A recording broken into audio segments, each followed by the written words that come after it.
Students, तो welcome to ingress. हम पढ़ रहे हैं पीरियोडिक टेबल के PYQ सॉल्व कर रहे हैं। ये सेकंड सीरीज है पीरियोडिक टेबल का। पहली सीरीज में हमने जो है वो 20 क्वेश्चन सॉल्व कर लिए। इसके अंदर हम 20-25 क्वेश्चन और सॉल्व करेंगे, फिर आगे एक और सीरीज देखेंगे, उस कुछ में कुछ रिवीजन भी करेंगे, कुछ इंपॉर्टेंट ट्रिक्स और कुछ देखेंगे एक्सेप्शंस को कैसे याद कर सकते हैं आप, क्योंकि इस चैप्टर में एक्सेप्शंस बहुत ज़्यादा हैं। आप इनग्रेस को सब्सक्राइब कर लीजिए और जो है बेल बटन को दबा दीजिए ताकि आपको नोटिफिकेशन मिलता रहे और इधर से वीडियो जाता रहे और उधर आप कैच करते रहें। तो हाथों हाथ जो है वीडियो आपको मिल जाएगा, और क्योंकि अभी जो टाइम है वो आपके पास बहुत कम है, तो सब्सक्राइब कर लीजिए अभी कर दो। ये नीचे नीचे यहाँ बटन है, इधर नीचे कर दो, जल्दी खटाक दबा दो। ठीक है, तो बढ़ते हैं अपने क्वेश्चंस की तरफ। तो ये हमारा पहला क्वेश्चन, ठीक है ना, 21st क्वेश्चन आज के लेक्चर का। तो आज के लेक्चर का, which of the following element follows electronic configuration, which of them may have the highest ionization energy. देखो, आयनाइजेशन एनर्जी जो है वो क्या है? Ionization energy is the amount of energy required to remove the most loosely held electron from outermost shell of isolated gaseous atom. तो सबसे ज्यादा जो लूजली हेल्ड इलेक्ट्रॉन है उसको निकालने के लिए आउटरमोस्ट शेल में से जो एनर्जी चाहिए वो आयनाइजेशन एनर्जी होती है। और आयनाइजेशन एनर्जी जो है हमेशा एंडोथर्मिक ही होती है। आपको हमेशा इलेक्ट्रॉन खींचने के लिए एनर्जी देनी पड़ेगी, तो आयनाइजेशन एनर्जी। अब आयनाइजेशन एनर्जी जो है बहुत सारे फैक्टर पर डिपेंड करती है। Ionization energy effective nuclear charge पर भी डिपेंड करती है और इलेक्ट्रॉनिक कॉन्फिगरेशन पर भी डिपेंड करती है। अगर इलेक्ट्रॉनिक कॉन्फिगरेशन स्टेबल है तो आयनाइजेशन एनर्जी स्टेबल होगा। अब लेकिन यहां पर ये क्या कह रहा है? विच ऑफ द फॉलोइंग में हैव द हाईएस्ट आयनाइजेशन। तो हाईएस्ट आयनाइजेशन एनर्जी के अंदर देखेंगे हम इलेक्ट्रॉन जो है स्टेबल हो। तो अगर मतलब आयनाइजेशन एनर्जी के अंदर आयनाइजेशन एनर्जी ये है फुल्ली फिल्ड ऑर्बिटल का सबसे ज्यादा, फुल्ली, इसलिए जो है जो नोबल गैसेज हैं, फुल्ली फिल्ड ऑर्बिटल्स अगर हैं, फुल्ली फिल्ड ऑर्बिटल का जो इलेक्ट्रॉनिक कॉन्फिगरेशन है वो ज्यादा अच्छा, ज्यादा स्टेबल होता है। ठीक है, ये 1 पॉइंट ले लेते हैं, फुल्ली फिल्ड का ऑर्बिटल्स। फिर इससे इनका होता है हाफ फील्ड वाले का थोड़ा सा कम होता है और हाफ फील्ड वाले का सबसे। अब यहाँ पे फुल्ली फील्ड तो नहीं है, तो देखो हाफ फील्ड कहाँ पर है? क्योंकि आउटर मोस्ट जो है ना, अब देखो क्या है, 3s और 3p दोनों है, तो 3s जो है उसका पेनिट्रेशन पावर ज्यादा होता है। मतलब कोई अगर आउटर मोस्ट शेल में जो है ना, पेनिट्रेशन पावर का भी इंपॉर्टेंट कॉन्सेप्ट है। पेनिट्रेशन पावर क्या होता है? s का सबसे ज्यादा, फिर p, फिर d और फिर f। मतलब क्या है? मतलब ये है कि अगर 6s है तो 6s जो है न्यूक्लियस की तरफ ज्यादा अट्रैक्टेड होगा। 6s फिर 6p फिर 6d और 6f जो है, मतलब सबसे ज्यादा मुश्किल इलेक्ट्रॉन होगा 6f से निकालना, सॉरी सबसे ज्यादा मुश्किल होगा 6s से निकालना एज कंपेयर टू 6f, क्योंकि पेनिट्रेशन पावर सबसे ज्यादा 6s का है। 6s किसी भी आउटर मोस्ट शेल में अगर s p d f चारों ऑर्बिटल है तो s जो है वो न्यूक्लियस की तरफ ज्यादा खिंचा रहता है। पेनिट्रेशन पावर जो है न्यूक्लियस जो s का है वो ज्यादा होता है एज कंपेयर टू f। तो किसी भी आउटर मोस्ट शेल में से s में से इलेक्ट्रॉन खींचना मुश्किल है एज कंपेयर टू f या d या p। ठीक है, तो यहां पर ये है 3s 3p। अब p में से यहां पे इलेक्ट्रॉन इजीली निकल जाएंगे, लेकिन p2 है। अब यहां पर क्या है? p3 है, 3d10 ये भी है, यहां पर भी p3 है, यहां पर p1 है। अब देखो यहां पर दो जगह p3 है, ये p3 है, ये जो है हाफ फील्ड हो गया, ये p4, लेकिन उसका साइज बड़ा है तो इसका साइज छोटा है। ये भी नोबल गैस है, वो भी नोबल गैस है। तो आपको पता है जो नियॉन है वो ऊपर आता है, नियॉन, और आर्गन जो है वो नीचे आता है, और आयनाइजेशन एनर्जी ऊपर से नीचे कम होती है। आयनाइजेशन एनर्जी जो है वो कम होती है। तो पहले तो हमारी नोबल गैस की आयनाइजेशन एनर्जी ज्यादा होगी, और नोबल गैस में भी फिर हमारी नियॉन की सबसे ज्यादा होगी, क्योंकि नियॉन जो है वो ऊपर है और आर्गन जो है नीचे। आर्गन का 4p में से निकलेगा जो कि न्यूक्लियस से ज्यादा दूर है, और नियॉन में से हमें 3p में से निकालना है जो कि न्यूक्लियस के पास है। ये 3p और 4p का बस चक्कर है। तो यहां पर जो है ये नियॉन हमारा आंसर हो जाएगा, हाईएस्ट आयनाइजेशन एनर्जी। और पूरे पीरियोडिक टेबल में पूछे किसकी आयनाइजेशन एनर्जी ज्यादा है, तो वो हीलियम की होती है, क्योंकि हीलियम जो है वो नोबल गैस है और सबसे ऊपर आती है। तो पूरे किसी भी पीरियड में across a period ionization energy increase. फिर वहां पे दो एक्सेप्शन है, बेरिलियम और बोरोन का वोल्टा हो जाता है, और ऑक्सीजन और नाइट्रोजन का वोल्टा हो जाता है। नाइट्रोजन जो है हाफ फील्ड है। या पूरा ग्रुप अगर हम देखें तो सेकंड ग्रुप की आयनाइजेशन एनर्जी 13 ग्रुप से ज्यादा होती है। सेकंड ग्रुप 13 ग्रुप के आगे चला जाएगा, क्योंकि सेकंड ग्रुप में जो है वो s जो है वो फुल्ली फिल्ड होता है। और अगर हम 15 और 16 ग्रुप की देखें तो 15 ग्रुप 16 ग्रुप के आगे चला जाएगा, क्योंकि उसके अंदर हाफ फील्ड है। तो वो एक्सेप्शन है, वो थोड़ा बहुत याद रखना है आपको ना। 22nd question, the stability of +1 oxidation state increases in the sequence. अब ये जो है ना, ये ग्रुप नंबर है हमारा बैंगन, आलू, गाजर एंड थैला। तो बैंगन, आलू, गाजर इन थैला Tl। तो इनका जो जर्नल इलेक्ट्रॉनिक कॉन्फ़िगरेशन अगर मैं देखूं तो ये होता है NS2Np1। ये अब यहां पर जो N जो है वो पीरियड नंबर है, आउटर मोस्ट शेल भी है और पीरियड नंबर भी है। तो यहां पर जो है यहां पर अलग अलग, जैसे इसके लिए B के लिए N हो जाएगा 2, एल्यूमिनियम के लिए N हो जाएगा 3, गैलियम के लिए 4, इंडियम के लिए 5 और थैलियम के लिए 6। ठीक है, तो ये है ये कि इनिशियली अगर कम एनर्जी देंगे तो P इसमें से निकल जाएगा। तो as we move down the group the difference between S and P energy increases. जब न्यूक्लियस के पास होता है तो S और P की एनर्जी लगभग सेम होती है, ठीक है ना। जैसे 2S और 2P, 2S और 2P इसकी एनर्जी लगभग सेम होगी। लेकिन अगर मैं 6S और 6P की बात करूं तो इसमें बहुत ज्यादा डिफरेंस आएगा। तो कम एनर्जी पे P वाला इलेक्ट्रॉन निकलेगा और ज्यादा एनर्जी पे फिर दोनों निकल जाएंगे, ठीक है। तो ऊपर के जो एलिमेंट्स हैं उसमें कम एनर्जी पे दोनों इलेक्ट्रॉन छोड़ देता है S और P, तो हाईयर ऑक्सीडेशन स्टेट शो करता है। और जैसे हम नीचे बढ़ते हैं तो कम एनर्जी पे सिर्फ P वाला छोड़ता है और हाईयर एनर्जी पे फिर वो S और P दोनों छोड़ेगा। तो as we move down the group lower oxidation states are becomes more stable. तो इसको इनर्ट पेयर इफेक्ट बोलते हैं। तो यहां पर जो कॉन्सेप्ट है ये इनर्ट पेयर इफेक्ट का है कि इनर्ट पेयर इफेक्ट क्या है, inert pair effect. Inert pair का मतलब ये है कि as we move down the group the S electrons are unable to take participate in the chemical reaction। या as we move down the group तो S orbital electron जो है ना वो उनको निकालना, उनको खींचना या उनको इन्वॉल्व करना बहुत मुश्किल होता है, क्योंकि S और बाकी ऑर्बिटल के बीच में, जैसे हम न्यूक्लियस से आगे जाते हैं तो S और P के बीच में, S और D के बीच में, S और F के बीच में ये एनर्जी गैप बढ़ता चला जाता है। तो S जो है इतनी जल्दी पार्टिसिपेट नहीं करता नीचे वाले एलिमेंट में, केमिकल रिएक्शन में। तो नीचे वाले में सिर्फ आउटर मोस्ट जो ऑर्बिटल है वही जल्दी से इलेक्ट्रॉन दे देगा। तो lower oxidation states becomes more stable. तो इसके केस में +1 ज्यादा स्टेबल होगा और इसके केस में जो यहाँ के जो है इसमें +3 ज्यादा स्टेबल होगा।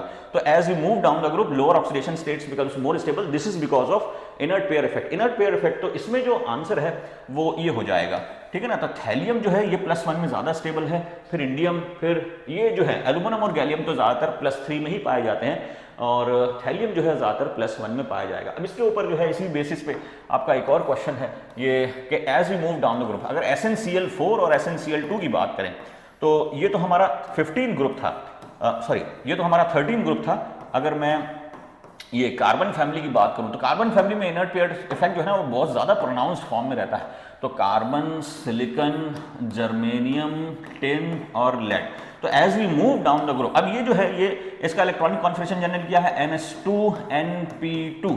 तो ऊपर वाले जो है वो एक ही झटके में चारों इलेक्ट्रॉन दे देगा क्योंकि एनर्जी गैप बहुत कम है, और नीचे वाले जो हैं ये एक ही झटके में इलेक्ट्रॉन नहीं देगा, एक झटके में ये देगा और बड़ा सा तगड़ा झटका लगाएंगे तो फिर दोनों दे देगा, ठीक है ना। तो lower elements are more stable down the group. As we move down the group lower oxidation states becomes more stable. तो Pb जो है ये +2 में ज्यादा स्टेबल है और Sn जो है वो +4 में ज्यादा स्टेबल है। अब यहां पर ये क्वेश्चन आता है कि SnCl4 और SnCl2 कौन सा ज्यादा स्टेबल है, तो SnCl4 ज्यादा स्टेबल है।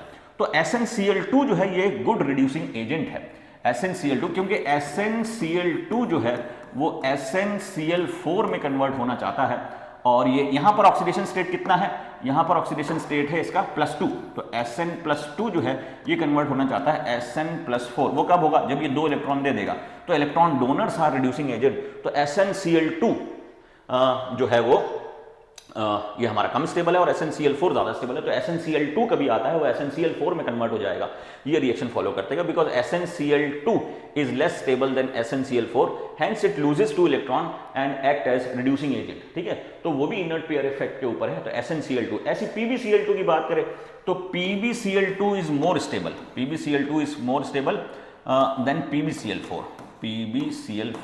Pb के अंदर ये होता है। तो वो इनर्ट पेयर इफेक्ट के अंदर वो आपको चीज देखना है। इनर्ट पेयर इफेक्ट थोड़ा सा इंपॉर्टेंट पॉइंट है, ठीक है। तो ये हमारा question number 22। Question number 23, which of the following species has the greatest proton affinity for stable compound, ठीक है। क्वेश्चन थोड़ा सा ट्रिकी है, मतलब इसके अंदर क्या है, प्रोटॉन एफिनिटी पूछा है। पहली बात तो आप देखो एफिनिटी क्या होता है, आपने जो है वो इलेक्ट्रॉन एफिनिटी सुना है, प्रोटॉन एफिनिटी शायद बहुत कम जगह सुना होगा। तो यहाँ पे एफिनिटी होता है लव, अफेक्शन। मतलब कैचिंग पावर कितनी ज़्यादा, बहुत। अब यहाँ पर जो कॉन्सेप्ट क्वेश्चन है वो ये पूछ रहा है इनमें से चारों में से कौन जो है वो सबसे जल्दी प्रोटॉन को खींच लेगा, सबसे जल्दी प्रोटॉन को अट्रैक्ट करेगा। तो इसमें जो इक्वेशन बनेगी देखो क्या है, तो जैसे NH2 माइनस है प्लस H+, ये मेरा, क्योंकि NH2 जो है इलेक्ट्रॉन खींचेगा तो बन जाएगा NH3। अब ये बन जाएगा F माइनस प्लस H+, और ये आ गया HF, ठीक है। और ऐसे ही ये I माइनस प्लस H+, ये बन गया HI, ठीक है। और ये हमारा हो गया HS माइनस प्लस H+, ये बन गया H2S। तो यहाँ पर जो कॉन्सेप्ट है वो कॉन्जुगेट एसिड बेस पेयर का कॉन्सेप्ट है। मतलब क्या है कि अगर हम ब्रॉन्स्टेड-लॉरी का कॉन्सेप्ट लगाएं तो सबसे पहले तो इनको increasing order of acidic character लगाते हैं। तो देखो सबसे ज्यादा कौन सा एसिडिक है, तो हम NH3 जो है वो लीस्ट एसिडिक है इन सब में, और इसके बाद एसिडिक है H2S, इसके बाद एसिडिक है HF, और इसके बाद एसिडिक है HI, ठीक है। तो ये हमारा एसिडिक कैरेक्टर है, ठीक है ना। हेलोजेंस के जो हाइड्राइड्स हैं HF, HBr, HF, HCl, HBr, HI, तो वहाँ acidic character down the group increase होता है हेलोजन के साइज के बढ़ने की वजह से। जैसे फ्लोरीन का साइज छोटा है और आयोडीन का साइज बड़ा है तो वहाँ बॉन्ड लेंथ बढ़ जाएगी, I और H के बीच में बॉन्ड लेंथ बढ़ जाएगी तो H जल्दी से टूट जाएगा। H और F के बीच में बॉन्ड लेंथ छोटी है तो H को तोड़ना थोड़ा सा मुश्किल है, तो वहाँ पर वो ये है, तो HI जो है वो ज़्यादा। अब यहाँ ये जो एसिडिक कैरेक्टर है, अब इनका बेसिक कैरेक्टर क्या होगा, तो आपने वो स्टेटमेंट पढ़ा है ब्रॉन्स्टेड का कि वीक एसिड का जो कॉन्जुगेट बेस है that will be strong base. तो ये वीकेस्ट एसिड है, अब इसका कॉन्जुगेट बेस बनाए तो ये एसिडिक कैरेक्टर है, एसिडिक कैरेक्टर। तो इनका जो कॉन्जुगेट बेस होगा उसका कैरेक्टर क्या होगा, तो कॉन्जुगेट बेस ले लेते हैं इनका, कॉन्जुगेट बेस का जो कैरेक्टर है ये क्या हो जाएगा, ये NH2 माइनस, ये एसिडिक ज्यादा हो जाएगा क्योंकि वो वीकेस्ट एसिडिक है, तो conjugate base of a weakest acid is a strong base, तो ये स्ट्रॉन्ग बेस हो जाएगा। फिर ऐसे यहाँ पे HS माइनस, फिर ये F माइनस, फिर ये I माइनस, ये है। तो सबसे स्ट्रॉन्गेस्ट बेस कौन सा है, NH2 माइनस। अब बेस क्या होता है, base has the power to attract H+, ठीक है ना। वो उसको जो ब्रॉन्स्टेड-लॉरी का जो कॉन्जुगेट एसिड बेस पेयर है, ब्रॉन्स्टेड एसिड के हिसाब से substance that donate H+ are called as acid, while the substance that accept H+। तो यहाँ पर H+ accept कौन जल्दी करेगा वही पूछा है, मतलब कौन सबसे अच्छा बेस की तरह काम करेगा वो पूछा है। तो हमारा आंसर हो जाएगा NH2 माइनस, तो NH2 minus is the correct answer, ठीक है ना। और NH2 माइनस से भी अगर पूछ ले, CH4 कभी पूछ ले, हो सकता है क्वेश्चन में थोड़ा बहुत दे दे, तो CH4 इसके भी पीछे चला जाता है। मतलब क्या है, मैं इसको मिटा दूंगा, मिट्टी में मिला दूंगा, मिट्टी में मिटा दूंगा, ठीक है, ये हो गया, ठीक है। तो अगर यहां पर CH4 भी होता, CH4 तो यहां पर ये CH3 माइनस और ज्यादा हो जाता है, ठीक है ना, क्योंकि ये वीक उल्टा लग गया, हाँ ये है, ठीक है, ये है। तो ये सबसे वीकेस्ट एसिड, तो फिर ये स्ट्रॉन्गेस्ट बेस, ठीक है ना। तो ये चीज आपका ऑर्गेनिक के अंदर भी आएगा, ठीक है ना, न्यूक्लियोफिलिसिटी वहां पर भी हम पढ़ेंगे। तो यहां पर अभी ठीक है, which of the following electron configuration over time has the lowest ionization enthalpy। lowest ionization enthalpy मतलब जो है ऊपर से नीचे आयनेशन एनर्जी डिक्रीज होती है, across a period ionisation energy increase होती है, more stable electronic configuration more ionisation energy, effective nuclear charge ज्यादा आयनेशन एनर्जी ज्यादा, स्क्रीनिंग इफेक्ट ज्यादा आयनेशन एनर्जी कम। तो वो तो फैक्टर है हमारे। अब देखो क्या है, ये देखो क्या है, लोएस्ट आयनेशन एनर्जी पूछा है। तो लोएस्ट के अंदर पहले हम देखते हैं, ये तो 3 2 5 2 7, तो ये तो नाइट्रोजन वाला हो गया, ये नाइट्रोजन हो गया, ये नाइट्रोजन हो गया, और 6 2 8 8 10 ये ही नियॉन हो गया, और 5 4 9 और एक 10, 6 4 10 और ये 5 4 9 और एक 10, ठीक है, ये भी 10 हो गया, लेकिन इसको नियॉन मानिए, 5 4 9 ये आ गया, ठीक है। तो किसमें से इलेक्ट्रॉन निकालना सबसे आसान है, हैज द लोएस्ट, ठीक है। तो ये हमारा ये वाला, वैसे यहाँ पर 6 होना चाहिए था, थोड़ा सा मिसप्रिंट है, वो इस वजह से भी है, चलो अगर हम नहीं भी माने, वो इस वजह से भी है क्योंकि यहाँ पर ये 3s है, 3s मतलब सबसे आउटर मोस्ट शेल जो है वो यहाँ पे 3 है, यहाँ पर आउटर मोस्ट शेल 2 है, यहाँ पे आउटर मोस्ट शेल 2 है, यहाँ पर भी आउटर मोस्ट शेल 2 है, तो जैसे शेल नंबर डिक्रीज होगा आयनेशन एनर्जी बढ़ जाएगी, जैसे शेल नंबर इंक्रीज होगा आयनेशन एनर्जी जो है कम हो जाएगी। तो यहाँ पे जो है सबसे आसानी से इलेक्ट्रॉन इसमें से निकल जाएगा क्योंकि वो 3s है, ठीक है ना। आउटर मोस्ट शेल जो है हमारा थर्ड है, तो थर्ड में से इलेक्ट्रॉन निकालना थोड़ा सा आसान है, ठीक है। नाउ नेक्स्ट 25 अडेन करेक्ट और साइज, ये वही बार बार क्वेश्चन जो है वो पहले के टाइम पे सन 2012-13 तक जो है वो ये क्वेश्चन बहुत ज़्यादा रिपीट होता रहा, ये हम पहले भी पढ़ चुके हैं। तो ये जो है क्या है कि जो आइसो इलेक्ट्रॉनिक स्पीशीज हैं, आइसो इलेक्ट्रॉनिक स्पीशीज हैं ये, isoelectronic species, isoelectronic species are the species having same number of electrons, चाहे फिर वो मॉलिक्यूलर फॉर्म में हो या फिर आपका एटॉमिक फॉर्म में हो। आइसो इलेक्ट्रॉनिक स्पीशीज का जो साइज है, स्पीशीज साइज जो है, साइज ये आपको कई बार बता चुका हूँ, ये inversely proportional to positive charge directly proportional to negative charge. जितना ज़्यादा नेगेटिव होगा, अब सब में आइसो मतलब कैल्शियम का एटॉमिक नंबर 20 में 2 चलेगा 18, इसके अंदर 18 इलेक्ट्रॉन, आर्गन 18, पोटेशियम 18, 19 थे तो 1 चला गया, क्लोरीन 17 था तो 1 आ गया 18, सल्फर 16 था तो 2 आ गया 18। अब देखो जितना ज़्यादा नेगेटिव उतना ज़्यादा साइज, तो ये हमारा ये हो जाएगा, ठीक है। ये सबसे ज़्यादा नेगेटिव, ये हमारा सबसे ज़्यादा नेगेटिव S2 माइनस, फिर Cl माइनस, फिर ये न्यूट्रल हो गया और ये पॉजिटिव हो गया, तो पॉजिटिव में सबसे ज़्यादा पॉजिटिव, सबसे छोटा साइज, ठीक है ना, करेक्ट ऑर्डर, ठीक है। कई बार क्वेश्चन ऐसे आता है उसमें इंक्रीजिंग डिक्रीजिंग दे देता है, तो उसमें भी आपको थोड़ा ध्यान रखना है, इंक्रीजिंग डिक्रीजिंग ये थोड़ी बहुत सिली मिस्टेक्स हैं, उसमें आपको नहीं पढ़ना है, ठीक है। तो ये हमारा क्वेश्चन नंबर 25, ठीक है। क्वेश्चन नंबर 26, हाँ सब्सक्राइब जरूर करना है चैनल को, बार बार बोल रहा हूँ सब्सक्राइब करना है, सब्सक्राइब ये सब्सक्राइबर के लिए ही है ये। हाँ, which of the following oxide is expected to exhibit paramagnetic behaviour. तो पैरामैग्नेटिक बिहेवियर मतलब वो है जिनके अंदर इलेक्ट्रॉन जो है वो अनपेयर्ड होंगे, ठीक है। अब यहाँ पर ऑक्सीडेशन स्टेट देखें तो कार्बन का CO, यहाँ पर कार्बन जैसे CO2 में कार्बन का ऑक्सीडेशन स्टेट जो है C+4 मान लेते हैं, 4+, और SiO2 के अंदर भी आ गया Si4+, और SO2 में जो है ये भी आ गया S4+, और ClO2 में आ गया ये भी Cl4+, ठीक है। अब देखो carbon in general carbon silicon दो तो सेम ग्रुप का है, सेम ग्रुप के अंदर होता है NH2 NP2, तो 4+ है तो दोनों निकल गए, तो अंदर वाले तो सारे पेयर्ड होंगे, तो ये तो नहीं होगा, ये भी नहीं होगा और ये भी नहीं होगा। फिर सल्फर के केस में क्या होता है, NS2 NP4 ये होता है आउटर मोस्ट इलेक्ट्रॉनिक कॉन्फ़िगरेशन, तो यहाँ पे P4 निकल गया, फिर ये पेयर्ड हो गया तो ये भी नहीं होगा, ठीक है, तो ये भी नहीं होगा। फिर आंसर क्या बचा, वही बचा, उसको भी और चेक कर लेते हैं। तो Cl4, तो Cl के केस में होता है NS2 NP5 ये होता है आउटर मोस्ट इलेक्ट्रॉनिक कॉन्फ़िगरेशन। अब यहाँ पे 4 निकालने तो 1 बच गया यहाँ पर, ठीक है ना, 4 निकालने हैं तो यहाँ पर 1 बच गया, तो ये बच गया, ये अनपेयर्ड इलेक्ट्रॉन हो गया, तो ये पैरामैग्नेटिक हो गया, ठीक है ना। एक चीज और वेरी इंपॉर्टेंट, कई बार क्वेश्चन आया पैरामैग्नेटिक कैरेक्टर के लिए कि which theory explains the paramagnetic character of oxygen. So it is the MOT, molecular orbital theory is the only theory that explains the paramagnetic character of oxygen, ठीक है ना।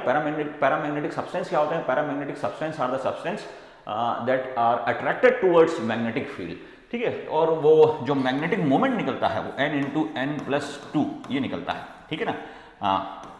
BM bore magnetron, ये bore magnetron होता है। यहाँ पे जो है ये बोर मैग्नेट्रॉन, ये मैग्नेटिक मोमेंट निकालने के लिए है, ध्यान रखें N×N+2, ये N जो है वो नंबर ऑफ अनपेयर्ड इलेक्ट्रॉन है, और ऐसी एक बनता है L×L+1, वो एटॉमिक स्ट्रक्चर के लिए ये ऑर्बिटल एंगुलर मोमेंटम है, ऑर्बिटल एंगुलर मोमेंटम H, ठीक है ना। तो ये L है, L के केस में 1 आता है, L+1, क्योंकि L से 1 बनता है, और ये 2 है तो N से बनता है, N को घुमा देंगे तो ये 2 बन जाएगा ऐसे, ठीक है। तो वो N के केस में 2 है, थोड़ा कंफ्यूजन होता है जब आप करोगे क्वेश्चन को बहुत फास्ट में तो आपको कंफ्यूजन होगा, ठीक है, वो हम जानते हैं।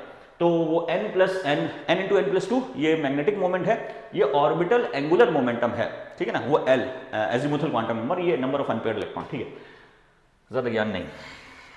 नाउ 27 आयनिक रेडियाई यार, आयनिक रेडियाई। अब आयनिक रेडियाई यार inversely proportional to effective nuclear charge, हाँ ये बात सही है।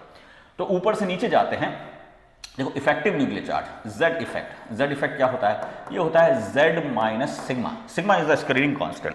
तो जब हम क्या है कि साइज इज किसी का भी हो, चाहे वो आयन हो या एटम हो, किसी का भी साइज हो, ये यूनिवर्सल लॉ है, size is directly proportional to effective nuclear charge. अगर इफेक्टिव न्यूक्लियर चार्ज ज़्यादा है, size is inversely proportional to effective nuclear charge, size is inversely proportional to Z effect. अगर जेड इफेक्ट ज़्यादा है तो साइज छोटा हो जाएगा, या directly proportional to screening effect, screening effect, अगर स्क्रीनिंग इफेक्ट ज़्यादा है तो साइज भी ज़्यादा हो जाएगा। ठीक है, ये है हमारा। तो inversely proportional to effective nuclear charge, हाँ ये बात सही है। Inversely proportional to square of, नहीं स्क्वायर नहीं होता, यहाँ पे दे दिया। ठीक है, directly proportional to effective nuclear charge, नहीं डायरेक्टली अरे बाबा ठीक, वो हमारा आंसर तो पहला। Among potassium, calcium, iron, zinc, the element which forms more than one binary compound.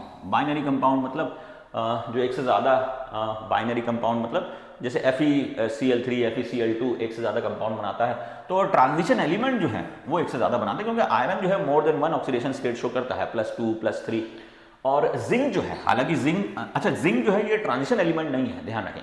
Zinc is a d block element but not transition, because in case of zinc the most common oxidation state is +2, और उसके case में d orbital जो है वो incompletely field नहीं है, d orbital जो है इसमें कंप्लीटली फिल्ड होता है। Transition elements are the element in which d orbital is incompletely field.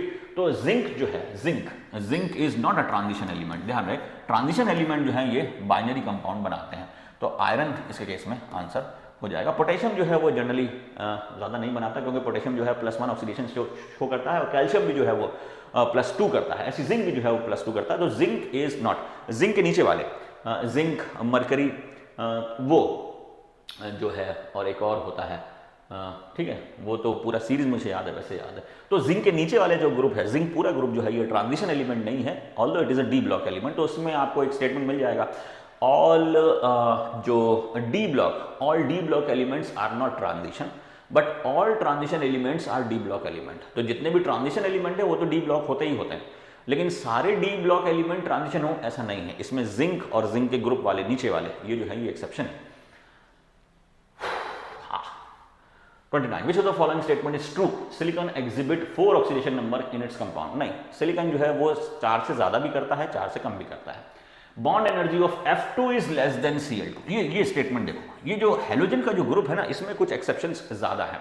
एक तो एक्सेप्शन आपको ये याद करना है कि जो इलेक्ट्रॉन एफिनिटी है वो फ्लोरीन, क्लोरीन, ब्रोमीन, आयोडीन और एस्केटीन, इसमें क्लोरीन ऊपर जाता है, फ्लोरीन नीचे आ जाता है। ये इलेक्ट्रॉन एफिनिटी की बात कर रहे हैं, क्योंकि इलेक्ट्रॉन एफिनिटी ऊपर से नीचे जनरली डिक्रीज ही होती है, लेकिन यहाँ पर ये जो है होनी तो फ्लोरीन की सबसे ज़्यादा चाहिए, लेकिन वो इलेक्ट्रॉनिक रिपल्शन की वजह से ये हो जाता है, क्लोरीन की ज़्यादा, फिर फ्लोरीन, फिर ब्रोमीन और फिर आयोडीन। ये 19-20 है सब, कुछ कुछ जगह जो है ना फ्लोरीन को ब्रोमीन के बाद भी रखा हुआ है, लेकिन कुछ कुछ जगह ये भी रखा हुआ है। ठीक है ना, तो आप ये जनरली ये याद कर लो, उसमें ज़्यादा मगजमारी नहीं होगी। ठीक है ना। अब इसमें एक चीज और है, ये F2Cl2 Br2I2। अब इसके अंदर जो है बॉन्ड लेंथ देखो, F और ये Cl और ये Br और ये I। अब देखो साइज जो है ये एटम का बढ़ रहा है, हेलोजन का साइज जो है ना ये बढ़ रहा है। F छोटा है तो पास में होगा, क्लोरीन फिर थोड़ा सा बड़ा हो गया, ब्रोमीन और बड़ा हो गया, और आयोडीन और बड़ा हो गया। तो बॉन्ड लेंथ जो है बढ़ रही है, तो बॉन्ड स्ट्रेंथ कम होगी, होता ये है। लेकिन यहां पर फ्लोरीन के केस में उल्टा चक्कर हो जाता है। फ्लोरीन के केस में क्या है कि साइज जो फ्लोरीन का है ये छोटा है, और फ्लोरीन के आउटर मोस्ट में 7 इलेक्ट्रॉन है, तो दोनों पास आने की वजह से इलेक्ट्रॉन का रिपल्शन जो है ये ज्यादा होता है। इलेक्ट्रॉनिक रिपल्शन ज्यादा होने की वजह से बॉन्ड स्ट्रेंथ जो है ये कम हो जाती है, क्योंकि रिपल्शन है, बॉन्ड में स्ट्रेन है, बॉन्ड में क्या है, स्ट्रेन है, बॉन्ड में फ्लोरीन के बीच में स्ट्रेन है बॉन्ड में। वो ऐसा है कि ये जो है ये हमारा फ्लोरीन और ये दूसरा फ्लोरीन, इसमें भी 7 इलेक्ट्रॉन, 1 2 3 4 5 6 7, 1 2 3 4 5 6 7 फ्लोरीन। तो इन इलेक्ट्रॉन के बीच में ये जो इलेक्ट्रॉन है इनके बीच में रिपल्शन होता है। रिपल्शन होने की वजह से बॉन्ड में स्ट्रेन आ जाता है और बॉन्ड जल्दी टूट जाता है। तो इसी वजह से क्या होता है कि इलेक्ट्रॉन, ये जो बॉन्ड एनर्जी है ये क्लोरीन की कम होती है, फ्लोरीन की कम होती है, और क्लोरीन की इधर आ जाएगी। तो बॉन्ड एनर्जी जो है वो क्लोरीन को बॉन्ड तोड़ने में ज्यादा energy as compare to fluorine. तो हमारा बॉन्ड एनर्जी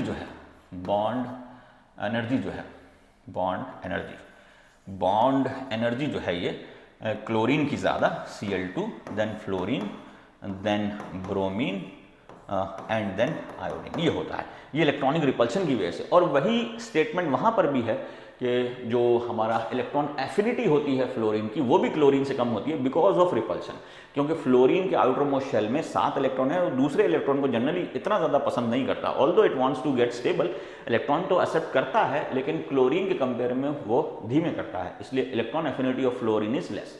ठीक है, तो इसमें ये तो करेक्ट है हमारा, ये हमारा गलत हो गया, ये 4 नहीं आना चाहिए था। Mn third oxidation state is more stable then Mn second oxidation in aqua state. तो इसको देखते हैं। अब मैंगनीज जो है, इसका इलेक्ट्रॉनिक कॉन्फ़िगरेशन देखो, मैंगनीज का एटॉमिक नंबर है 25 इलेक्ट्रॉनिक, मैंगनीज का जो एटॉमिक नंबर है वो है 25। तो उसके केस में जो जनरल इलेक्ट्रॉनिक कॉन्फ़िगरेशन है मैंगनीज का, वो क्या हो जाएगा, ये हो जाएगा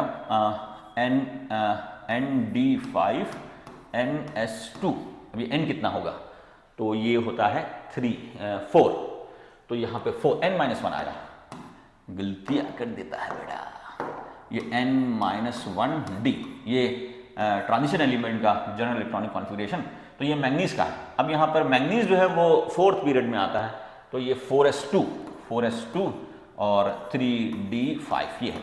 अब ये कह रहा है कि Mn third oxidation state is more stable. Mn third अगर आप निकालोगे तो Mn थर्ड जो है ना, ये तो ये जो है ना, ये तो Mn का हो गया, Mn, ठीक है ना, 3 5 और 2 7 7 8 7 15, तो पीछे ही नहीं आर्गन कर देते हैं, आर्गन, ये हो गया Mn का। अब Mn3+ का क्या हो जाएगा, Mn3+ हो जाएगा आर्गन, और ये हो जाएगा 3d4, और Mn2+ क्या हो जाएगा, अब Mn2+ Amn, तो Mn2+ ये हो जाएगा आर्गन, और ये हो जाएगा 3d5, ठीक है ना, क्योंकि 2+ में तो सिर्फ 2 ही निकलेगा, तो ये ज़्यादा स्टेबल है, इट इज़ मोर स्टेबल। तो Mn third oxidation state is more stable, नहीं वो गलत हो गया, बिकॉज Mn थर्ड में आपके पास d4 बचा है और Mn2 में जो है d5 बचा है, d5 is more stable as compare to d4, तो ये स्टेटमेंट गलत। Element of 15 group element shows only +3 and +5, नहीं, एलिमेंट ऑफ ग्रुप 15 एलिमेंट, मतलब नाइट्रोजन की बात करें तो नाइट्रोजन के अंदर ही बहुत सारे जो हैं ऑक्साइड्स हैं, ठीक है, नाइट्रोजन के अंदर ही बहुत सारे ऑक्साइड्स हैं। नाइट्रोजन ऑक्साइड्स जो हैं वो ठीक है, जैसे N2O nitrous, NO nitrogen oxide, nitrogen dioxide NO2, N2O3, N2O5, N2O5, ठीक है ना, ये है। तो बहुत सारी ऑक्सीडेशन स्टेट है, इसमें नाइट्रोजन की +1 आ गई, इसमें +2 आ गई, इसमें +4 आ गई, इसमें +3 नीचे 3 आ गई, इसमें +4 आ गई, तो बहुत सारे ऑक्सीडेशन स्टेट शो करता है। हालांकि मेनली 2 है, मेनली जो है वो 3 और 5 ज़्यादा करता है, लेकिन it can exhibit more than 1 oxidation state या 2 oxidation state, that is +3 and +5। तो ये गलत हो गया, तो हमारा आंसर हो जाएगा 29, ठीक है। चैनल को सब्सक्राइब करते रहो भैया, ठीक है। तो ये विच of the following order is wrong, order कौन सा रॉन्ग है।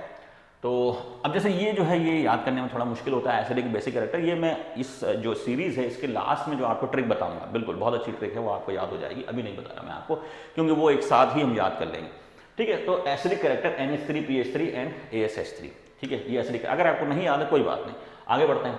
तो लिथियम, बेरिलियम, बोरोन और कार्बन। अब इस पे देखो, लिथियम, बेरिलियम, अब ये तो याद है, ठीक है ना, तो ये है हमारा सेकंड पीरियड है। तो लिथियम, लिथियम के बाद बेरिलियम, बेरिलियम के बाद बोरोन और बोरोन के बाद कार्बन। अब देखो आपको पता है यहाँ पे एक्सेप्शन है, ये इधर आ जाएगा और ये इधर आ जाएगा, बिकॉज ऑफ, क्योंकि इसका स्टेबल इलेक्ट्रॉनिक कॉन्फिगरेशन S2 है और इसका P1 है, और S में से इलेक्ट्रॉन निकालना मुश्किल है एज कंपेयर टू P। अगर सेम शेल है जैसे 2s और 2p, तो किसमें से इलेक्ट्रॉन निकालना मुश्किल है, 2s में से ज्यादा है। अगर n सेम होता है, शेल नंबर सेम है, तो किसी भी शेल में से s में से इलेक्ट्रॉन निकालना मुश्किल है, तो इसमें से तो s में निकालना है, उसमें से p में निकालना है, तो इसमें से मुश्किल से इलेक्ट्रॉन निकलेगा, तो इसकी आयनाइजेशन एनर्जी उधर से बदल जाती है। तो आयनाइजेशन एनर्जी हमारी होगी लिथियम, बोरोन, बेरिलियम और फिर कार्बन, ये है। लेकिन यहाँ पर इसने ये दे दिया है, तो रॉन्ग, तो एक तो ये रॉन्ग हो गया। अब बेसिक कैरेक्टर देखो, ये क्या है, K2O is very very basic, ये सही है, और Al2O जो है एम्फोटेरिक है, तो ये जो है ये करेक्ट स्टेटमेंट है। फिर आयनिक रेडियस जो है, क्योंकि सब पे ++1 है, ठीक है ना, आइसो इलेक्ट्रॉनिक नहीं है ये, अगर सेम चार्ज है और वो एक ही ग्रुप के है, तो down the group size increases, तो ये आयनिक साइज भी सही है। तो हमारा आंसर हो जाएगा ये। अगर आपको नहीं भी पता था वो, लेकिन ये आंसर होने की वजह से आपको क्वेश्चन सही हो गया, ठीक है ना।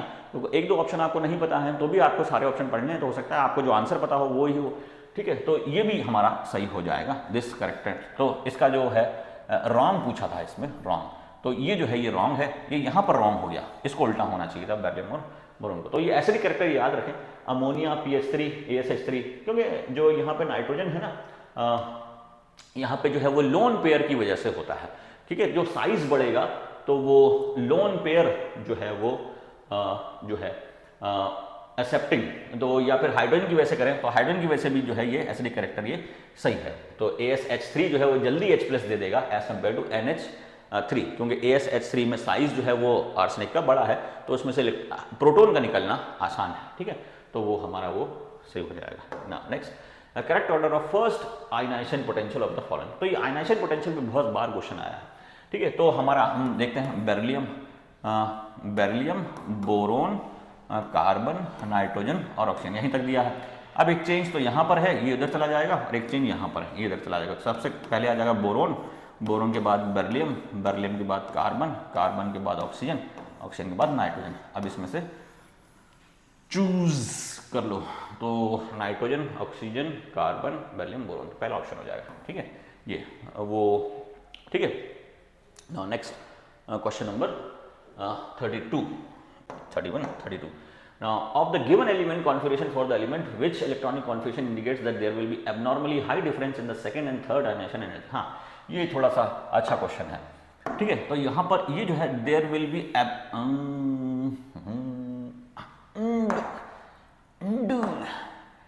undo करने में बहुत मजा आता है, ठीक, ये हो गया। there will be abnormally high difference in the second and third ionization energy. Second ionization energy is the amount of energy required to remove the second last electron, and third, पीछे से हमें इलेक्ट्रॉन निकालना, अगर पीछे से पहला electron निकालना है तो फर्स्ट आयनाइजेशन एनर्जी, पीछे से मतलब आउटर मोस्ट शेल में से अगर पहला इलेक्ट्रॉन निकलेगा तो first ionization energy, outer most shell में से दूसरा इलेक्ट्रॉन निकलेगा तो second ionization energy, outer most shell में से तीसरा इलेक्ट्रॉन निकलेगा तो थर्ड आयनाइजेशन एनर्जी, ऐसे सक्सेसिव आयनाइजेशन एनर्जी बढ़ती है। अब जो चेंज आता है, कभी भी जब चेंज आता है, जब शेल नंबर चेंज होता है तो ड्रास्टिक इंक्रीज आता है। जैसे अगर मैं इसकी बात करूं, जैसे लिथियम की बात करूं तो लिथियम वाले 1s2 2s1 क्योंकि इसका 3 होता है, तो पहला इलेक्ट्रॉन निकालने के बाद अब शेल चेंज हो गया, क्योंकि पहला इलेक्ट्रॉन जो है सेकंड शेल में था, उसके बाद तो काफी बड़ा इंक्रीज आएगा। ऐसी में अगर नाइट्रोजन की बात करूं तो 1s2 2s2 2p3, तो ये आ जाएगा 1 2, ये ठीक है, ये 1 2 1 2 1 2 3, तो पहला निकला, दूसरा, तीसरा। अब ये तो 2s2p, या फिर हम उसको, तो इधर तो शेल चेंज नहीं हो रहा है, रुक जाओ आप, हम बात करते हैं इसकी 2p6, ठीक है, ये इसकी कार्बन की, कार्बन तो 1s2 2s2 2p, यहाँ पे भी शेल चेंज नहीं हो रहा, तो ये हम बात करते हैं इसकी सोडियम की बात जैसे कर लेते हैं, तो सोडियम के केस में 1s2 2s2 2p6 और 3s1, तो यहाँ पे पहला इलेक्ट्रॉन निकालोगे ना आप तो उसमें आयनाइजेशन एनर्जी, लेकिन जब दूसरा इलेक्ट्रॉन निकालोगे तो शेल चेंज हो गया। तो जहाँ पर भी शेल चेंज होता है ना, 3 से 2 पे आए या 4 से 3 पे आए, तो वहाँ ड्रास्टिक इंक्रीज होता है, ठीक है। तो वो ये कॉन्सेप्ट है यहाँ पर। अब देखो क्या है, यहाँ पर है, देखो पहला इलेक्ट्रॉन निकला, दूसरा निकला, तीसरे निकालने में शेल चेंज हो गया, 3 से 2 पे आ गया, ठीक है। एक तो ये यहाँ ड्रास्टिक चेंज हो रहा है सेकंड और थर्ड इलेक्ट्रॉन निकालने में, क्योंकि सेकंड आपको निकालना है 3s से, और थर्ड आपको निकालना है 2p से, तो शेल चेंज हो गया। एक तो यहाँ पे ड्रास्टिक चेंज आएगा, लेकिन यहाँ पर अगर आप देखो ना कि यहाँ पे पहला इलेक्ट्रॉन p में से निकालना है, दूसरा भी 3s में से निकालना है, और तीसरा भी, मतलब यहाँ पे शेल चेंज नहीं हो रहा है, शुरू के 3 इलेक्ट्रॉन में कोई भी शेल चेंज नहीं हो रहा है यहाँ पर, ठीक है ना। तो यहाँ ये हमारा ऑप्शन तो नहीं होगा। फिर उधर देखो, पहला निकाला, दूसरा तीसरा भी सेम से ही निकल रहा है, दूसरा तीसरा भी क्या है, सेम से निकल रहा है। पहले और दूसरे में बहुत ज्यादा ड्रास्टिक चेंज आएगा इसमें, पहले और दूसरे में, लेकिन यहाँ पर पूछा है दूसरे और तीसरे में। अब इसको देखो, अब ये दूसरा तीसरा ये भी सेम से ही निकलेगा, क्योंकि शेल सेम है, तो यहाँ पर जो है ये शेल बदल रहा है। सेकेंड इलेक्ट्रॉन 3s में से निकलेगा और थर्ड इलेक्ट्रॉन 2p में से निकलेगा। तो शेल के बदलने से ड्रास्टिक चेंज आता है। आपको पता है कि न्यूक्लियस के पास वाले जो शेल्स हैं उनके बीच में एनर्जी डिफरेंस बहुत ज्यादा, और न्यूक्लियस के दूर जो शेल है उनके बीच में एनर्जी डिफरेंस कम। लेकिन जैसे शेल बदलता है तो एनर्जी डिफरेंस बहुत ज्यादा आ जाता है, ठीक है ना। तो उसके केस में हमारा आंसर हो जाएगा ये, ठीक है। तो ए, ठीक है। नेक्स्ट ये आ गया हमारा 33, the first ionisation potential of BeN boron, ठीक है। वैल्यू दी हुई है। अब कई मूर्ख होते हैं जो सोचते हैं, वैल्यू तो मुझे याद नहीं है, लेकिन कॉन्सेप्ट है। कॉन्सेप्ट क्या है कि यही एक्सेप्शन को बार बार पूछा है, बेरिलियम और बोरोन। बेरिलियम पहले आता है, ग्रुप नंबर सेकंड में है, और बोरोन जो है वो ग्रुप नंबर 13 में है। अब होता यह है कि बेरिलियम की आयनेशन एनर्जी ज़्यादा होती है, तो कॉन्सेप्ट ये है, ठीक है ना। उसके हिसाब से बैठाना है। यहाँ पर 8.29, 9.32, 8.29 बेरिलियम की मान रहा है और 9.32 बोरोन की मान रहा है, जो कि गलत हो गया, उल्टा होना चाहिए था, ठीक है ना। यहाँ पे दोनों की सेम मान रहा है, वो भी गलत है। यहाँ पर भी दोनों की सेम मान रहा है, तो ये ऑप्शन बैठ जाएगा। जो बेरिलियम की है वो ज़्यादा है, बोरोन की जो है वो कम है। तो नंबर से ना घबराए, कॉन्सेप्ट का फंडा है यहाँ पर, ठीक है। तो बढ़ते हैं अपने नेक्स्ट क्वेश्चन पे। नेक्स्ट क्वेश्चन देखते हैं। नेक्स्ट क्वेश्चन है, which of the following does not represent the correct order of the properties indicated। अब यहाँ पर जो है ये प्रॉपर्टीज जो है ये इंडिकेटेड जो है दिया हुआ है। यहाँ पर मतलब ये साइज है और यहाँ पर जो है ये आयंस है।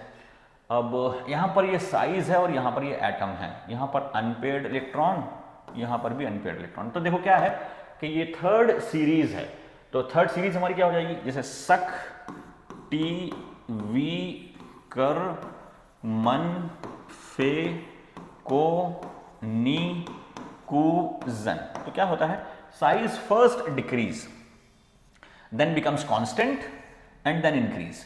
तो साइज फर्स्ट डिक्रीज ऐसे चलता है, first decrease then becomes constant and then increase. Zinc का साइज जो है वो बड़ा होता है। अब उसके हिसाब से अब इनको लगा लें तो देखो क्या है, इसमें बोल रहा है निकल का साइज छोटा है, बड़ा है, निकल का साइज बड़ा है क्रोमियम से। तो क्रोमियम यहाँ है और निकल यहाँ है, ठीक है ना। करेक्ट। डज नॉट पूछा है, क्या पूछा है, डज नॉट पूछा है। अब क्रोमियम जो है वो निकल से बड़ा है, क्रोमियम जो है वो निकल से बड़ा है, ठीक है। और आयरन जो है वो भी निकल से हम बड़ा मान ले, ठीक है। और मैंगनीज जो है ये भी बड़ा है। तो इसमें उल्टा दे दिया है इसने, ठीक है ना, उल्टा होना चाहिए था। क्रोमियम का साइज क्या होना चाहिए था, क्रोमियम का बड़ा, फिर होना चाहिए था मैंगनीज, फिर होना चाहिए था आयरन, फिर होना चाहिए था हमारा निकल ये छोटा होना चाहिए था, ठीक है। और ये तो साइज जो है ये छोटा है, स्कैंडियम में साइज बड़ा, क्योंकि इधर से इधर size decreases becomes constant and then increase. Zinc का साइज जो है इंक्रीज होता है। तो स्कैंडियम का साइज बड़ा, फिर टाइटेनियम छोटा, फिर क्रोमियम छोटा और फिर मैंगनीज। तो ये ठीक है। फिर अनपेयर्ड इलेक्ट्रॉन देखो, अनपेयर्ड इलेक्ट्रॉन हम देख लें, मतलब ये हमारा गलत हो रहा है, ये हमारा सही बैठ रहा है। और ये अनपेयर्ड इलेक्ट्रॉन देखते हैं। अब अनपेयर्ड इलेक्ट्रॉन देखो क्या है इसके अंदर, आयरन का होता है 26। तो 26 के केस में आयरन का जो इलेक्ट्रॉनिक कॉन्फ़िगरेशन है ये आ जाएगा आर्गन 18 और 4s2 20 और 3d6, ठीक है ना, 26 हो गया। तो आयरन में से 2 निकल गए, तो इधर 3d6 बचा। 3d6 1 2 3 4, तो 1 2 3 4 5 6, तो इसमें तो 5 अनपेयर्ड इलेक्ट्रॉन है। फिर फेको, तो इसमें हो जाएगा 3d7, क्यों 3d6 है, 1 2 3 4, तो 1 2 3 4 5 6 7, तो इसमें आ जाएगा 3, ठीक है। फेकोनी इसमें 2, फिर कॉपर प्लस 2 1 और ये आ जाएगा 1, तो इसमें भी आ जाएंगे 2, Cu2 प्लस, तो आता है 3d10 4s1, तो ये बच जाएगा 3d9 1, ये 1 बच गया, ठीक है। तो ये तो सही है, ये सही है अनपेयर्ड इलेक्ट्रॉन।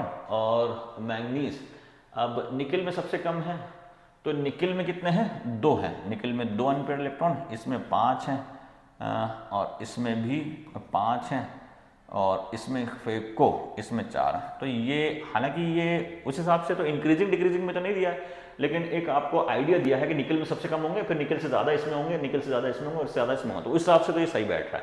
तो ये स्टेटमेंट भी सही है हमारा, ये स्टेटमेंट सही नहीं बैठ रहा है, इसका आंसर हो जाएगा ये ए, ठीक है। तो ये रहा हमारा, तो सब्सक्राइब कर लीजिए, बने रहिए चैनल के साथ। अब देखते हैं अपना अगला क्वेश्चन, ठीक है। अगला क्वेश्चन ये आ गया, ये ठीक, विच of the following ion will have the smallest size, ठीक है ना। Smallest size Na+, again 10 electron, smallest size जो है वो Mg2+, ठीक है। आइसोइलेक्ट्रॉनिक है, आइसोइलेक्ट्रॉनिक है, जितना पॉजिटिव चार्ज उतना साइज छोटा, ठीक है। वो नहीं, following does among the following oxide the one which is most basic. देखो मोस्ट बेसिक जो है वो एल्कली मेटल और एल्कलाइन अर्थ मेटल, जो एल्कली मेटल है उनके ऑक्साइड्स आर मोस्ट बेसिक, लेकिन उससे कम जो है वो एल्कलाइन अर्थ मेटल। अब ये जो है ये दोनों एम्फोटेरिक हैं, वो मैं आपको बता चुका हूँ कैसे आते हैं। बे-अल-जन सब पब सन, बे-अल-जन सब पब सन, ये सब बे-अल-जन मतलब 6 लोग, बे-अल-जन सब के सब पब में गए और वहां सन गए, तो बे-अल-जन सब पब सन, ऐसे करना है, आपको याद हो जाएगा। तो beryllium oxide BeO Al2O3 Al2O3 ZnO, philosophers wool बोलते हैं ZnO को, Sb2O3 या Sb2O5, Sb2O3 या Sb2O5, PbO और PbO2, इसके दो बनते हैं, PbO और PbO2, और ऐसी SnO और SnO2 जो है ये कैसेटराइड बोलते हैं, it is an ore of tin, cassiterite. Tin जो है वो बचता है, कैसेट भी जो है वो बचती है, that is ore of tin, cassiterite oxide ore है। तो ये सब जो है ये एम्फोटेरिक है। अब N2O5 जो है ना highly acidic, N2O5 is called as anhydride of nitric acid. दो नाइट्रिक एसिड को जोड़ के पानी निकाल दोगे तो दैट इज N2O5। हाँ N2O5, तो ये N2O5 is anhydride of nitric acid, ये HNO3OH, ठीक है ना। तो ऐसे दो हम निकाल लें, दो अगर आप स्ट्रक्चर बनाओगे ना उसमें से वाटर निकाल लोगे तो N2O5, तो N2O5 is anhydride of nitric acid. कैसे बनता है वो, तो ये N ये बन गया हमारा, ये N double bond O, coordinate bond O, और ये OH, ये HNO3, और एक और OH ऐसे बनाएंगे, OH प्लस कर दिया, और ये N डबल बॉन्ड O और ये O। अब इसमें पानी निकाल देंगे, तो बीच में बन जाएगा हमारा N2O5, ठीक है, N2O5 ये बन गया हमारा OO, तो ये N2O5, तो N2O5 is anhydride of nitric acid, highly acidic. तो which of the following most basic पूछा है, तो मोस्ट बेसिक हो जाएगा ये MgO, ठीक है ना, मोस्ट बेसिक MgO, ठीक है। MgO is most basic. MgO क्या है, MgOH, मैग्नीशिया बोलते हैं MgO को, और milk of magnesia MgOH whole twice. जैसे बोलते हैं कैल्शियम हाइड्रोक्साइड, लाइम CO, ठीक है ना, CaO लाइम, और calcium hydroxide milk of lime, ऐसी MgO magnesia and milk of magnesia MgOH whole twice, that is used as antacid, और उसका pH जो है वो 10 के आसपास होता है, ठीक है। ये हमारा now which of the characteristic property of non-metal is that they, one of the characteristic properties of non-metal is that they are reducing agent, form basic oxide, नहीं basic oxide तो नहीं होते, non-metallic oxide acidic होते हैं, non-metallic oxide acidic होते हैं, form cation by electron gain, no they form anion by electron gain। अब electron negative, हाँ non-metals are electron negative and are reducing agent, they are also reducing agent, क्योंकि वो क्या करते हैं, ऑक्सीजन को खींच लेते हैं।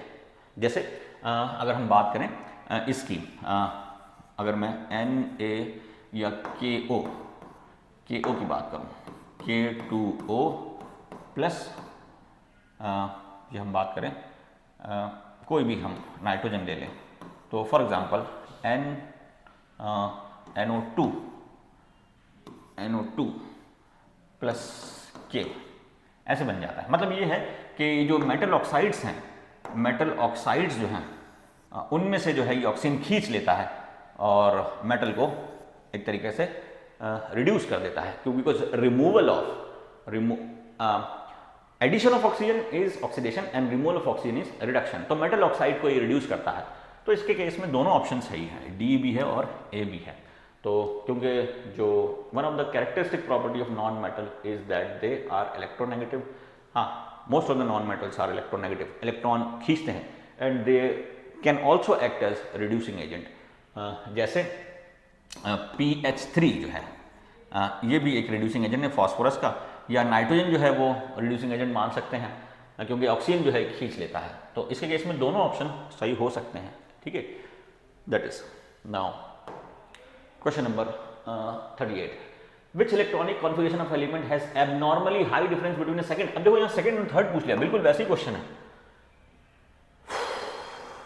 हाँ एक ही झटके में आ गया, बिल्कुल ऐसी क्वेश्चन है। तो ये अब यहां पे पूछा है सेकंड और थर्ड, ये आप खुद ही करो मैं देखता है कौन कौन सही करता है, ठीक है। तो सेकंड और थर्ड मतलब सेकंड इलेक्ट्रॉन निकालने के बाद जब आप थर्ड निकालोगे, सेकंड एंड थर्ड, तो सेकंड और थर्ड के बीच में शेल चेंज हो जाना चाहिए, ठीक है, वो हमें देखना है।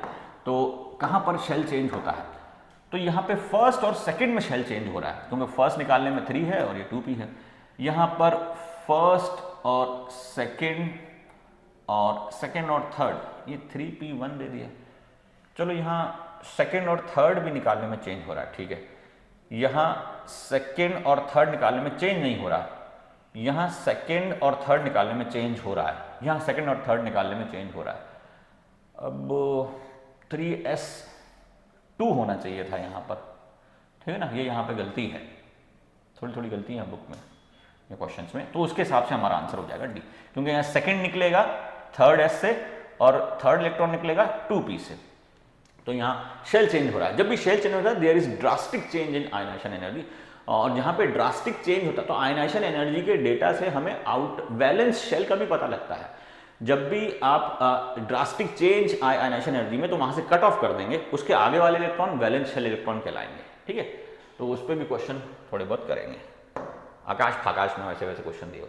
इन the period table from left to right in a period the atomic volume first decrease then increase. क्या होता है कि सबसे पहले जो एटॉमिक साइज बोल दें, एटॉमिक, अब यहाँ पे एटॉमिक साइज नहीं दिया है एटॉमिक साइज देता जब भी वह आंसर आता, क्योंकि एटॉमिक वॉल्यूम क्या होगा, atomic is a sphere 4/3 πr3, ठीक है ना, that is volume of sphere.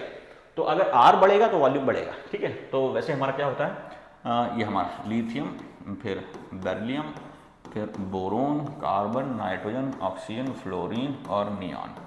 तो पहले तो साइज डिक्रीज होता है यहाँ तक, फिर यहाँ पे साइज बड़ा हो जाता है, ठीक है ना। Noble gases have very large size, तो फर्स्ट डिक्रीज देन इंक्रीज, ठीक है ना। और ऊपर से नीचे जाते हैं तो साइज इंक्रीज ही होता है। वहां पर एल्यूमिनियम और गैलियम जो है एक्सेप्शन है, गैलियम का साइज एल्यूमिनियम से कम होता है तो वो फ्लिप हो जाता है, वहां आयनाइजेशन एनर्जी भी फ्लिप हो जाएगा, ठीक है। वो चीज इंपॉर्टेंट है, ठीक है। नाउ Na+I, ठीक है, मैं बार बार नहीं करूंगा भैया, ऑर्डर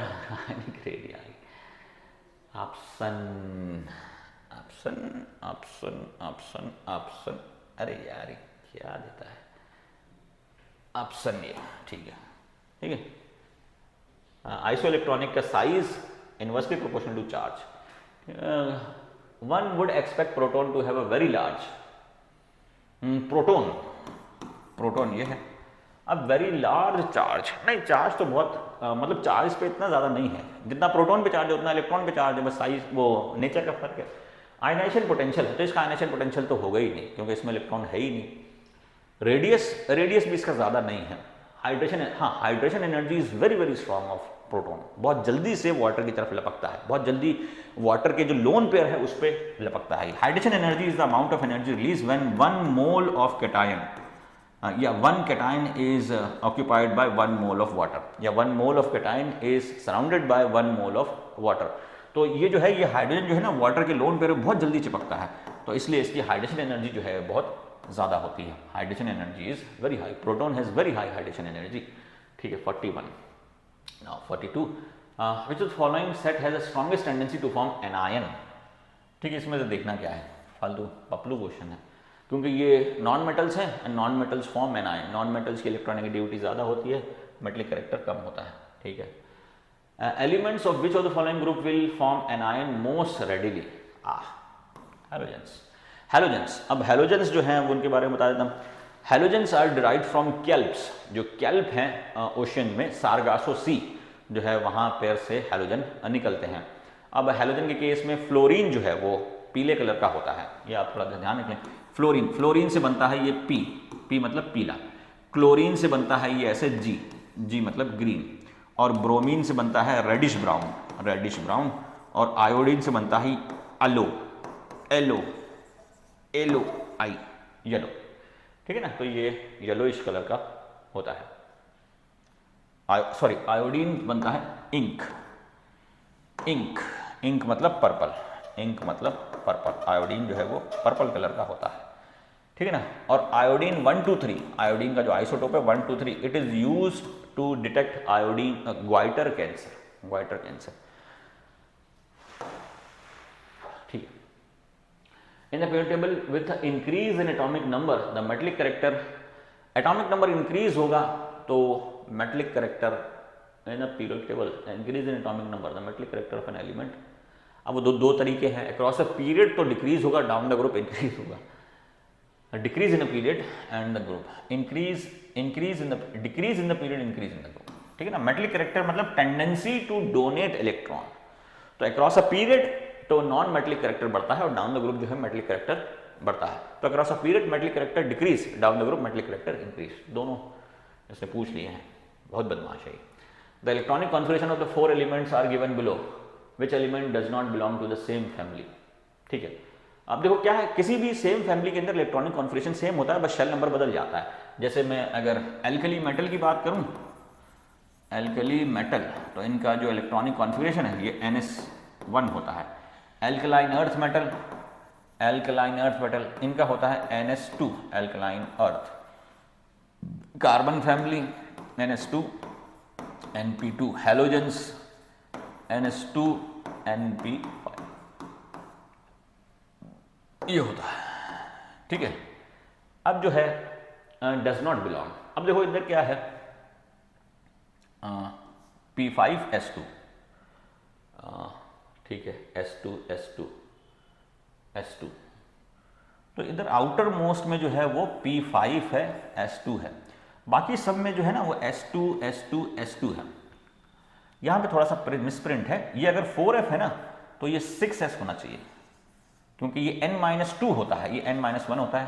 तो यहाँ पे 6S कर लेंगे तो वो सब तो सेम है, सबके आउटर मोस्ट शेल में same electron, outer most shell बदल रहा है बस। तो हमारा इसके आउटर मोस्ट शेल में, तो ये हमारा ये जो है फैमिली को रिप्रेजेंट नहीं करेगा, ये तीनों जो हैं ये फैमिली को रिप्रेजेंट करेंगे, ये एक ही फैमिली से हैं, क्योंकि सब में एक ही सेम नंबर ऑफ इलेक्ट्रॉन है आउटर मोस्ट ऑर्बिटल में, इलेक्ट्रॉनिक कॉन्फिगरेशन लगभग सेम है वो वहाँ पर। Now this one, Pauli's electronegativity value for the element are useful in predicting. हाँ, तो पॉलीज के अंदर जो पोलैरिटी वाला जो फॉर्मूला है, जो आयनिक परसेंटेज जो निकलता है वो पॉलिंग स्केल से ही निकलता है। तो इसका आंसर हो जाएगा ये, ठीक है ना, पॉलीज तो पोलैरिटी। ठीक है, तो आज के लिए इतना ही। आपसे मैं मुखातिब हूँगा अगले लेक्चर में। सब्सक्राइब कर लीजिए चैनल को अगर आपको अच्छा लगता है, नहीं तो आप कमेंट करके बता सकते हैं क्या चीज़ आपको अच्छी नहीं लगी, कैसे हम इस चैनल को इम्प्रूव कर सकते हैं। बटन बटन बटन बटन दबा दो, सब्सक्राइब दबा दबा।